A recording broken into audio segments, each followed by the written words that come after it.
perkenalkan nama saya Nova Magdalena WTC. Saya mahasiswa STT Starslup semester 2 Prodi Teologi. Baiklah, pada saat ini saya akan menyampaikan kembali materi yang telah saya baca dalam judul buku Filsafat Ilmu dan Logika, penulis Igusti Bagus Rai Utama MA.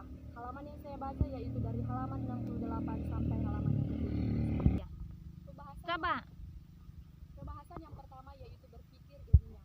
Berpikir secara ilmiah adalah cara atau upaya untuk menemukan kenyataan dan ide yang belum diketahui sebelumnya. Ilmu adalah proses kegiatan mencari pengetahuan melalui pengamatan, teori, dan atau generalisasi. Sedangkan pengetahuan merupakan alat untuk meramaikan dan mengendalikan gejala alam. Ada beberapa syarat untuk membedakan ilmu dan pengetahuan adalah sebagai berikut. Yang pertama, menurut Profesor Dr. Rajudi Atmosudiro, ilmu harus mempunyai objek, terminologi, metodologi, filosofi, dan teori yang khas. Yang kedua yaitu, menurut Profesor Dr. Hadarin Namawi, ilmu juga harus memiliki objek, metode, sistematika, dan mesti atau harus bersifat universal. Sumber-sumber pemikiran manusia dikelompokkan menjadi beberapa bagian. Yang pertama yaitu otoritas, pengalaman, berpikir secara deduktif, berpikir secara induktif, dan berpikir secara ilmiah. Bagian yang kedua yaitu bahasa. Keunikan manusia bukanlah terletak pada kemampuan berpikirnya, melainkan terletak pada kemampuan berbahasa. Berbahasa sebagai sarana komunikasi antar manusia. Tanpa bahasa, maka tidak ada komunikasi yang terjadi.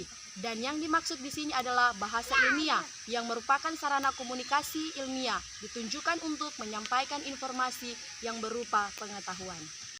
Yang bagian kedua yaitu logika.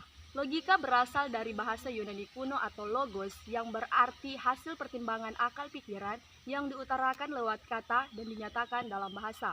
Nama logika pertama kali muncul dari filsuf Cicero abad ke-1 sebelum Masehi, tetapi masih dalam arti yaitu seni berdebat.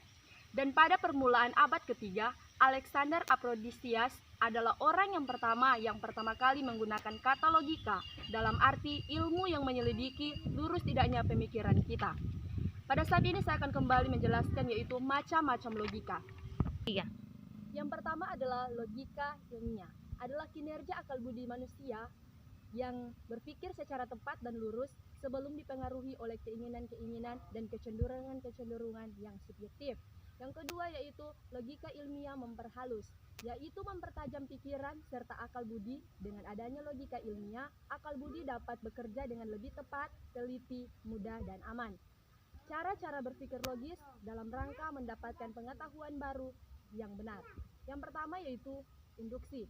Induksi adalah cara berpikir untuk menarik kesimpulan yang bersifat umum dan dari kasus yang bersifat individual. Penalaran ini diawali dengan kenyataan-kenyataan bersifat khusus dan terbatas, lalu diakhiri dengan pengetahuan umum. Yang kedua yaitu deduksi, yang merupakan cara berpikir atau kenyataan yang bersifat umum menuju ke kesimpulan yang bersifat khusus. Yang ketiga adalah analogi. Analogi adalah cara berpikir dengan membuktikan dengan hal yang serupa yang sudah diketahui sebelumnya, serta menyimpulkan yang dilakukan secara tidak langsung, tetapi dicari sesuatu media atau penghubung yang mempunyai persamaan dan keserupaan apa yang dibuktikan. Yang kedua adalah komparasi. Komparasi adalah cara berpikir yang membandingkan sesuatu yang mempunyai kesamaan akan apa yang dipikirkan. Tetapi penekanan pemikiran ditunjukkan pada kesepadanan, bukan pada keberadaannya. Yang terakhir yaitu kegunaan logika. Yang pertama yaitu membantu setiap orang untuk mempelajari logika untuk berpikir rasional, kritis, lurus, tepat, tertib, dan koheren. Yang kedua yaitu meningkatkan kemampuan berpikir secara abstrak dan objektif. Yang ketiga yaitu menambah kecerdasan dan meningkatkan kemampuan berpikir secara tajam dan mandiri. Dan yang terakhir yaitu memaksa dan mendorong orang untuk berpikir sendiri dan menggunakan asas sistematis. Baiklah, pada saat ini yaitu bagian terakhir yang akan saya jelaskan yaitu kesalahan-kesalahan dalam berpikir. Yang pertama yaitu fallacy of dramatic instance, yang artinya berawal dari kecenderungan orang untuk melakukan apa yang dikenal dengan overgeneralization, yaitu penggunaan 1-2 kasus untuk mendukung argumen yang bersifat umum. Yang kedua yaitu fallacy of retrospective, yaitu merupakan cara berpikir yang selalu mengacu pada kembali ke belakang atau historis, atau secara jelasnya disebutkan sebagai upaya kembali pada masa lalu.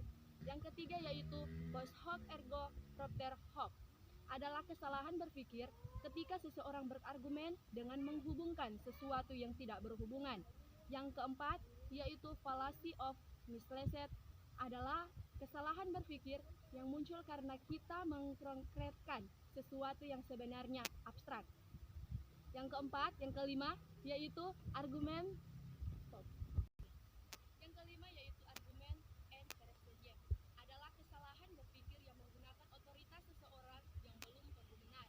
Yang keenam, fallacy of compensation, adalah dugaan bahwa terapi yang berasal untuk satu orang pasti juga akan berhasil untuk semua orang. Yang ketujuh yaitu circular reasoning, artinya pemikiran yang berputar-putar menggunakan kesimpulan untuk mendukung asumsi yang digunakan lagi untuk mendukung kesimpulan Anda. Yang kedelapan adalah black and white fallacy. Ini merupakan inti dari kesalahan berpikir ketika seseorang melakukan penilaian atau berargumentasi berdasarkan dua alternatif.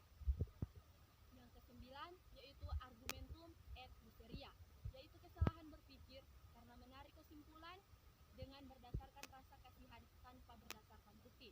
Yang ke-10 adalah the fallacy of the unjustified liberty, adalah kesalahan berpikir karena orang yang mengambil kesimpulan tidak melakukan sesuatu apapun selain menghubungkan dua ide dengan ide ketiga.